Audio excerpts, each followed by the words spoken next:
भगवते श्री अरविंदाय।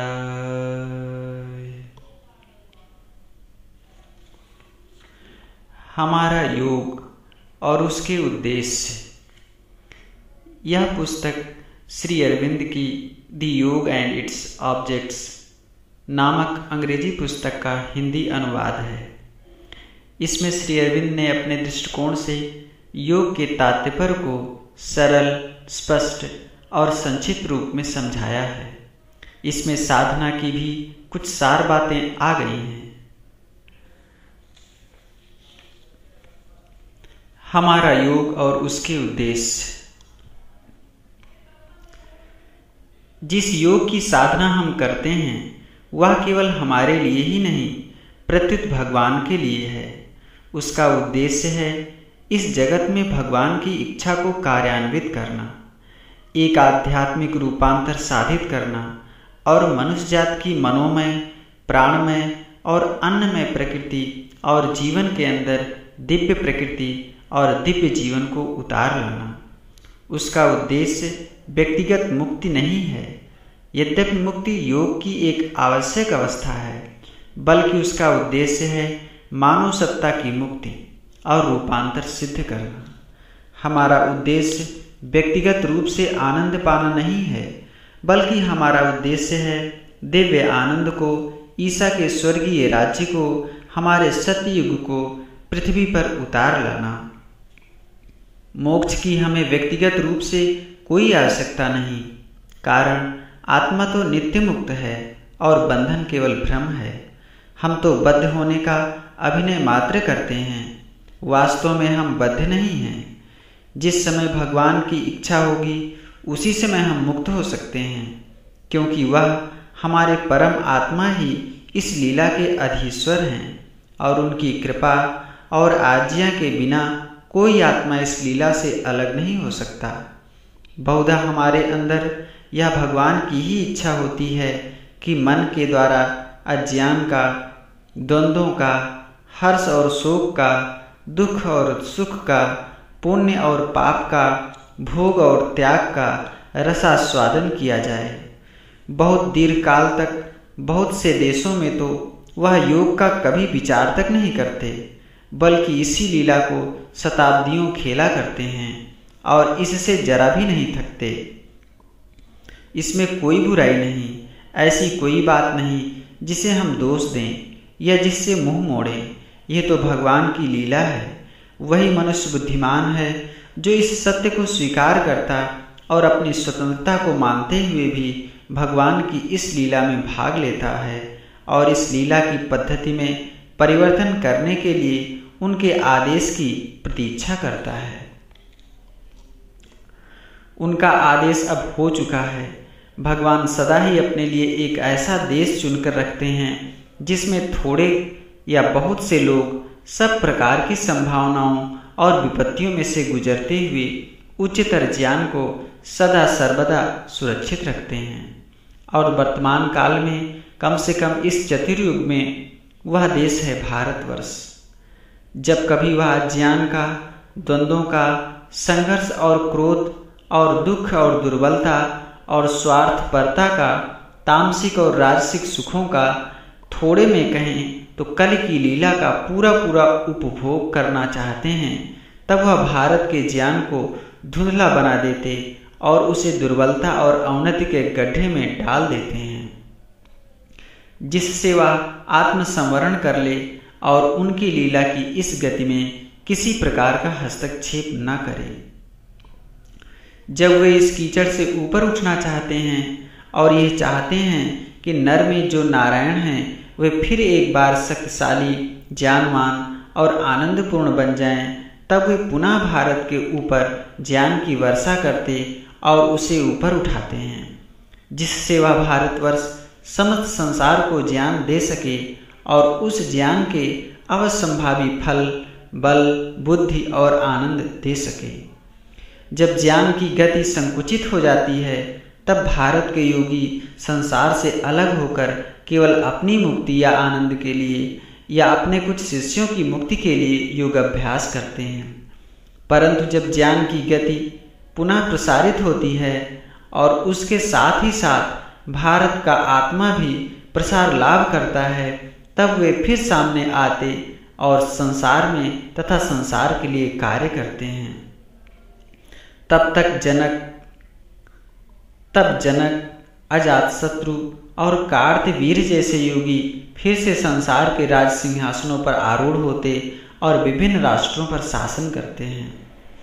मनुष्य में जो भगवान की लीला होती है वह सदा चक्राकार घूमती रहती है, सतयुग से कलयुग की ओर और फिर कलयुग से होती हुई सतयुग की ओर जाती है। आधुनिक भाषा में सतयुग संसार का वह काल है जिसमें एक प्रकार का सामंजस्य, स्थायी और पर्याप्त सामंजस्य उत्पन्न होता है और मनुष्य कुछ समय के लिए कतिपय अवस्थाओं और सीमाओं के अंतर्गत अपनी सत्ता की पूर्णता को प्राप्त करता है। यह सामंजस्य इस युग की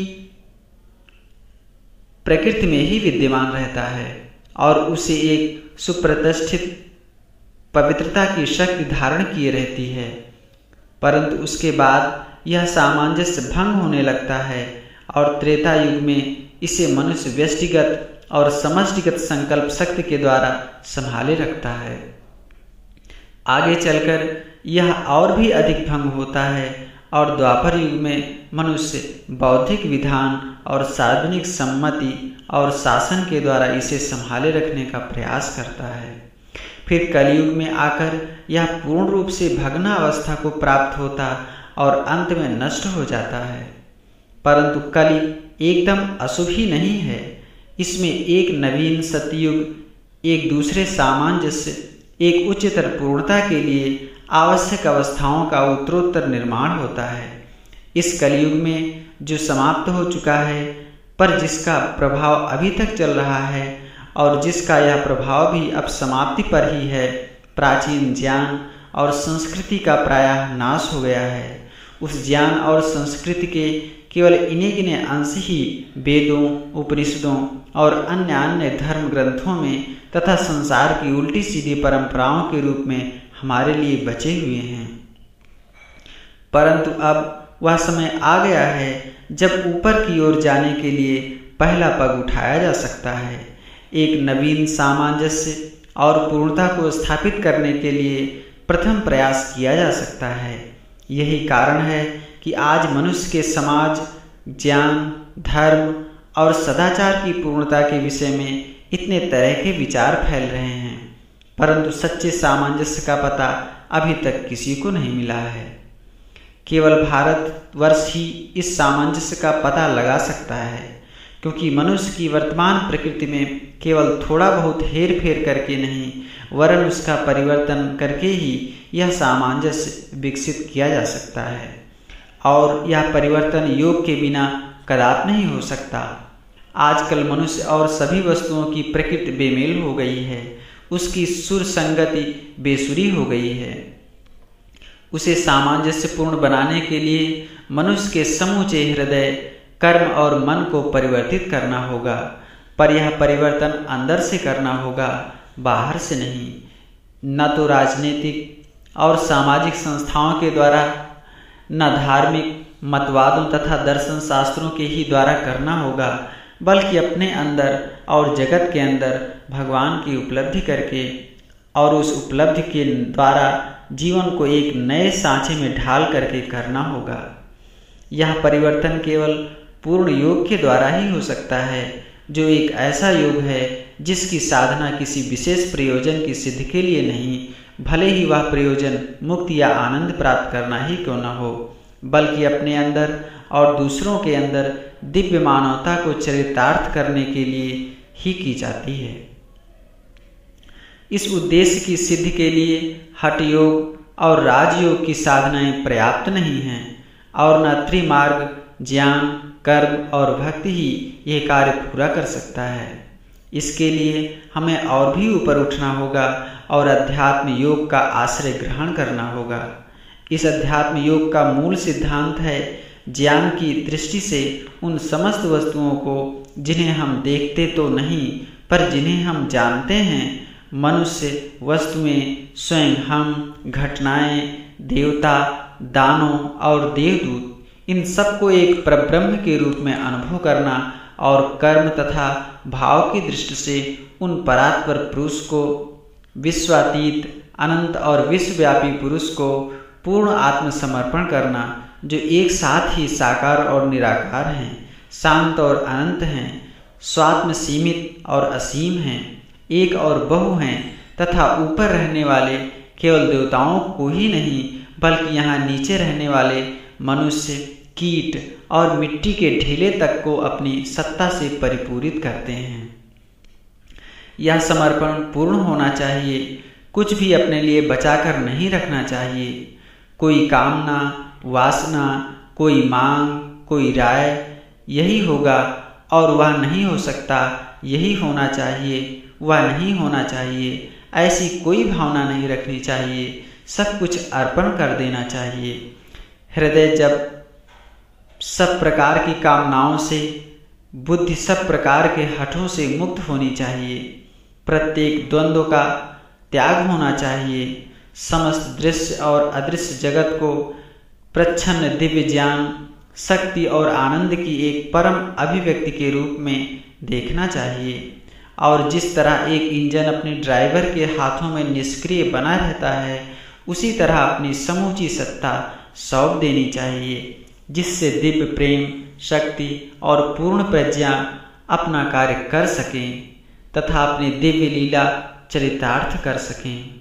अहंकार एकदम नष्ट हो जाना चाहिए, जिससे हम जैसा कि भगवान चाहते हैं कि हम अंत में प्राप्त करें, पूर्ण आनंद, पूर्ण शांति और ज्ञान तथा भागवत सत्ता की पूर्ण कर्मण्यता को प्राप्त कर सकें।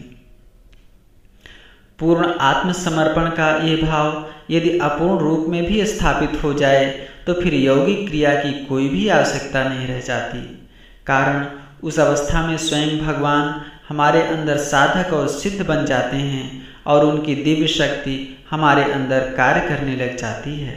और वह हमारी कृत्रिम प्रक्रियाओं के द्वारा नहीं अपितु उस प्रकृति माता की क्रियाओं के द्वारा कार्य करती है, जो पूर्ण रूप से अभिज्ञ है, समस्त विषयों का अनुसंधान रखती है और अमोघ रूप से कार्यक्षम है। उस दिव्य शक्ति की प्रकृष्ट क्रिया के सामने अत्यंत सामर्थ्यशाली राजयोगिक संयम, अत्यंत उन्नत प्राणायाम, अत्यंत श्रम साध्य ध्यान, अत्यंत आनंदपूर्ण भक्ति और अत्यंत निष्काम कर्म भी, यद्यपि ये सभी शक्तिशाली और फलोत्पादक हैं, अपने परिणाम में बड़े दुर्बल सिद्ध होते हैं, क्योंकि ये सभी कुछ हद तक हमारी क्षमता से सीमित हैं। पर वह दिव्य शक्ति अपनी क्षमता में असीम है, क्योंकि वह स्वयं भगवान की क्षमता है। वह केवल भगवान की इच्छा से ही सीमित है, जो यह जानती है कि संसार के लिए और संसार में तथा इससे बाहर हम में से प्रत्येक के लिए सबसे उत्तम बात क्या है।